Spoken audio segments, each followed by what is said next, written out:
Hello guys, welcome to my channel. मैं गणेश। तो चलिए आज स्टार्ट करते हैं हम निफ्टी और बैंक निफ्टी की एनालिसिस से।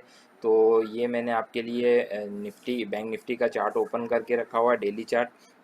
अगर हम देखते हैं डेली चार्ट में क्या चेंज हुआ, तो डेली चार्ट में एज सच आज अगर हम देखें तो एज सच कुछ भी चेंज नहीं हुआ है। आज ही फिर इसने एक निफ्टी बैंक में एक इनसाइड सी कैंडल बनाई है। तो यहाँ पर अगर हम देखें तो कोई चेंज हमें दिखाई नहीं दे रहा है। और ये जो जो हम पहले से बात करते आ रहे थे कि ये 200 की ईएमए जो एक रेजिस्टेंस का काम कर रही है, स्टिल अभी हम उसके नीचे हैं। डेली चार्ट पर हमें ये दिखाई दे रहा है। तो अब हम उसके आवरली चार्ट पे बात कर लेते हैं। आवरली चार्ट पे हम क्या बात करके गए थे? आवरली चार्ट पे हम लास्ट टाइम जब बात करी थी हमने, तो हम यहाँ पर थे। उसके बाद हमने यहाँ पर क्लोज हुए थे। उसके बाद हमने कहा था कि मार्केट यहाँ से ऊपर जा सकता है, जो कि एक इंट्राडे में यहाँ पर ऊपर भी गया, फिर वापस उसी लेवल को टेस्ट किया। और लास्ट के आखिरी के लास्ट 30 मिनट में मार्केट फिर शार्प रिकवरी दिया है। तो अब हम इसको देख लेते हैं एग्जैक्टली कि हुआ क्या है। थोड़े से छोटे टाइम फ्रेम में मैं बात कर लेता हूँ इसके 15 मिनट टाइम फ्रेम में। 15 मिनट टाइम फ्रेम में क्या हुआ है, तो 15 मिनट में हम लास्ट बात करके गए थे, यहाँ मुझे लगता है कि करेक्शन कंप्लीट हो गई है। बट करेक्शन को मैंने दूसरी बात आपसे ये भी की थी कि अगर इस करेक्शन कंप्लीट हो गई है तो इस करेक्शन को कंप्लीट होने के लिए ये 0 भी ट्रेड लाइन को इससे कम समय में काटना पड़ेगा। तो मार्केट ने ऐसा नहीं किया और थोड़ा सा अपने करेक्शन को बढ़ाया है टाइम वाइज। और प्राइस वाइज तो वही करेक्शन जहाँ जो लो लगाया था उसी के आसपास मार्केट आज क्लोज किया है, सॉरी नीचे आया था और उसके बाद शार्प रिकवरी दी है। तो मार्केट अब हम बात कर लेते हैं एग्जैक्टली कि हुआ क्या। तो मुझे यहाँ पर अब कोई भी डाउट मेरे मन में नहीं है कि यहाँ से अब हम ऊपर क्यों नहीं जा सकते। मुझे लगता है कि यहाँ पर हमने जो लो लगा दी है वो हमारा फोर्थ वेव अब यहाँ पर कंप्लीट होती हुई मुझे दिखाई दे रही है। तो अब यहाँ से मैं अब बात कर लूँ कि अब हमें एक्चुअल में करना क्या है। अब हमें कुछ नहीं करना, हमें थोड़ा सा वेट करना है। अगर आपको से मैं बात करूँ कि हमें बाई कब करना है, तो आपको बाई करने के लिए मैं एक ये लाइन ड्रॉ कर दी है मैंने। इस लाइन के ऊपर हम अगर 15 मिनट की क्लोजिंग देते हैं, इस लाइन के ऊपर अगर हम 15 मिनट की क्लोजिंग देते हैं तो हमें यहाँ पर निफ्टी बैंक निफ्टी को बाई करना है।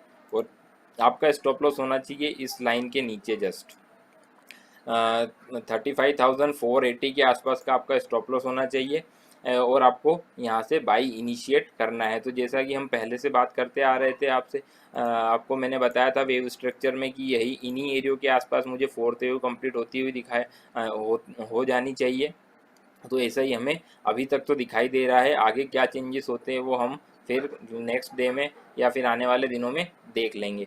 तो अभी हमें क्या करना है, अभी हमें इंट्राडे में पोजीशन को बाई करना है। और अभी मैं आपको एक बात और क्लियर करना चाहूँगा कि अभी अब से आपको स्टॉप लॉसेस बहुत स्ट्रिक्ट रखने हैं और पोजीशन जो भी आप बाई कर रहे हैं उसे इंट्राडे में ही स्क्वायर ऑफ करना है। क्योंकि मुझे लगता है कि ये जो चाल आने वाली जो आ रही है, ये एक इस बाउंस की जो नीचे से आया हुआ है 33,000 के आसपास से, उसका एक ये लास्ट अप मूव है। तो इसलिए आपको स्टॉप लॉसेस बहुत स्ट्रिक्ट रखने हैं। इसमें मार्केट कहाँ से पलटेगा ये थोड़ा सा कह पाना अभी मुश्किल होगा, क्योंकि अभी ये चाल चल रहा है। तो जैसे ही ये अपनी चाल जो चलता है उसे चलने दे, आने वाले टाइम में हम देखेंगे कि वह किस तरह से चेंज होता है। तो फिर मैं आपको आगे जैसा भी चार्ट हमें प्राइस एक्शन दिखाएगा हम उसके ऊपर बात करेंगे। तो अभी हमें केवल यहाँ पर बात करना है, सॉरी यहाँ पर हमें ट्रेड लेना है। तो अभी हमने बात करी थी यहाँ पर ये first complete, second complete, third complete, ये यहाँ फोर्थ कंप्लीट। और अभी हम फिफ्थ के लिए मूव के लिए ऊपर जा रहे हैं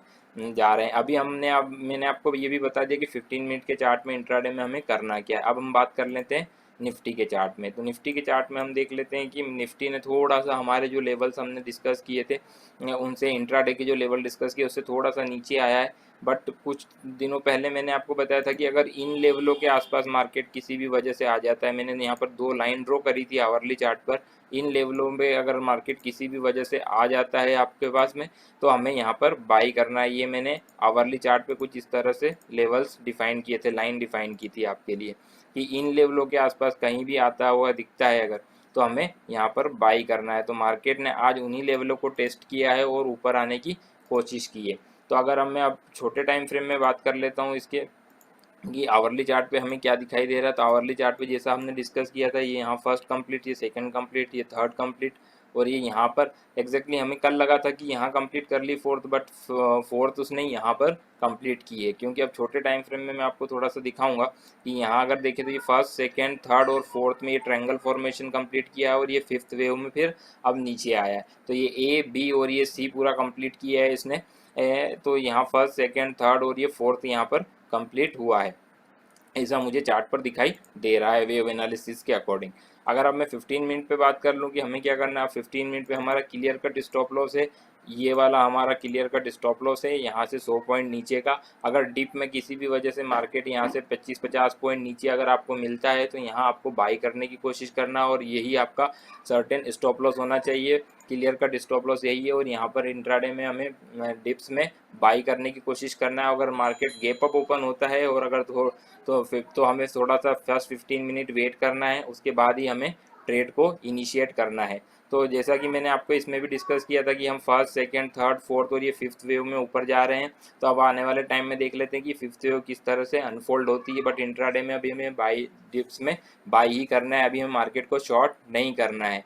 जैसे ही ये फिफ्थ वेव का बाउंस कंप्लीट होता हुआ हमें दिखाई देगा तब हम डिस्कस करेंगे कि अब हमें किस तरह की अप्रोच रखना है। बट अभी हमें इंट्राडे में डिप्स में बाई करना है। तो ये मेरी हो गई निफ्टी और बैंक निफ्टी की एनालिसिस। अगर आपको अच्छी लगी हो तो मेरे चैनल को सब्सक्राइब करें, वीडियो को लाइक करें और इससे अधिक से अधिक शेयर करें।